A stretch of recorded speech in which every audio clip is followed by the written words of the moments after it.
आज हम बनाने जा रहे हैं स्पेशल पिज़्ज़ा टोस्ट और साथ ही हम बनाएंगे पाव भाजी टोस्ट। तो ये बहुत ही टेस्टी लगते हैं। तो आइए ये डिलीशियस सी रेसिपी को बनाना जल्दी से शुरू करते हैं। इसके लिए यहाँ हमने लिया है एक मिक्सिंग बाउल। उसमें हम लेंगे 2 चम्मच बारीक कटा हुआ ऑनियन, 2 चम्मच बारीक कटा हुआ कैप्सिकम, 1 चम्मच बारीक कटा टमाटर, 2 चम्मच बॉइल कॉर्न, 1 चम्मच मेयोनीज, 1 चम्मच शेजवान चटनी, 1 चम्मच टोमेटो केचप। अब हम इसमें ऐड करेंगे आधा चम्मच रेड चिली फ्लेक्स और आधा चम्मच ऑरिगेनो, आधा चम्मच लाल मिर्च, आधा चम्मच नमक। इन चीज़ों को अच्छे से मिक्स कर लेंगे। ये हमारा बैटर बनके तैयार है। इसे हम साइड में रख लेंगे। अब हम एक बाउल में सॉसेस रेडी करेंगे।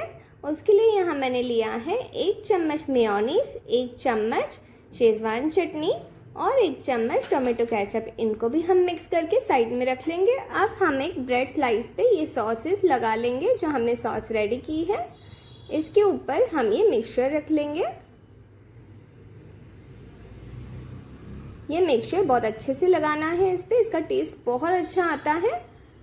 अब हम एक चीज़ का क्यूब लेंगे और उसे छोटे छोटे टुकड़ों में काट के इस पे फैला देंगे।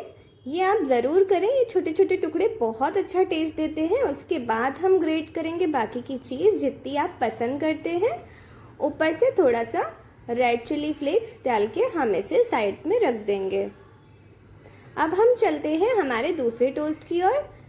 तो पाव भाजी टोस्ट बनाने के लिए यहाँ मैंने लिया है एक बॉईल आलू, जिसे हम बहुत अच्छे से मैश कर लेंगे।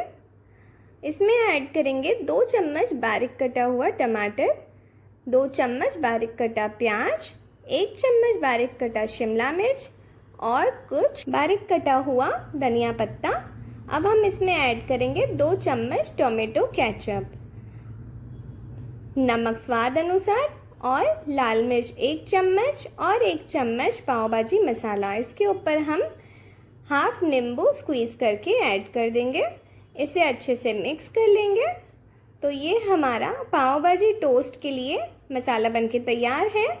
बस अब हम एक ब्रेड के स्लाइस पे थोड़ी सी टोमेटो केचप स्प्रेड कर लेंगे। आप शेजवान चटनी भी स्प्रेड कर सकते हैं।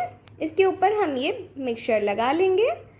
अब हम लो फ्लेम पे गैस पे एक तवा रख लेंगे और उस पर ये सेक लेंगे। तो पिज़्ज़ा टोस्ट के ऊपर यहाँ मैंने थोड़े से कॉर्न और ऐड कर दिए हैं, इससे वो लुक भी अच्छा आएगा। इसे हमें सिर्फ कवर करके 2 मिनट तक ही कुक करना है। बीच में चेक भी करना है, ये नीचे से बहुत जल्दी जलने लगता है, तो इसे बहुत ज़्यादा कुक ना करें। तो ये हमारे टोस्ट बन के तैयार है। इसे मैं आपको कट करके दिखाती हूँ। ये बहुत ही बढ़िया से क्रिस्पी बनते हैं और टेस्टी भी बनते हैं। ये देखिए, ये हमारा पिज़्ज़ा टोस्ट। मैं आपको नीचे से दिखाती हूँ ये कितना बढ़िया सा सिक गया है, अच्छा सा कलर आ गया है। तो हमें इतना ही कलर इसमें चाहिए, बहुत ज़्यादा हम लोग गैस पे रखेंगे तो ये जलने लगेगा। तो आप भी ये ट्राई कीजिए। आपको मेरी रेसिपी अच्छी लगी तो वीडियो पे लाइक कीजिए। अगर चैनल को सब्सक्राइब नहीं किया है तो सब्सक्राइब कीजिए और अपने फ्रेंड्स के साथ शेयर कीजिए और अपने एक्सपीरियंसेस मेरे साथ शेयर कीजिए।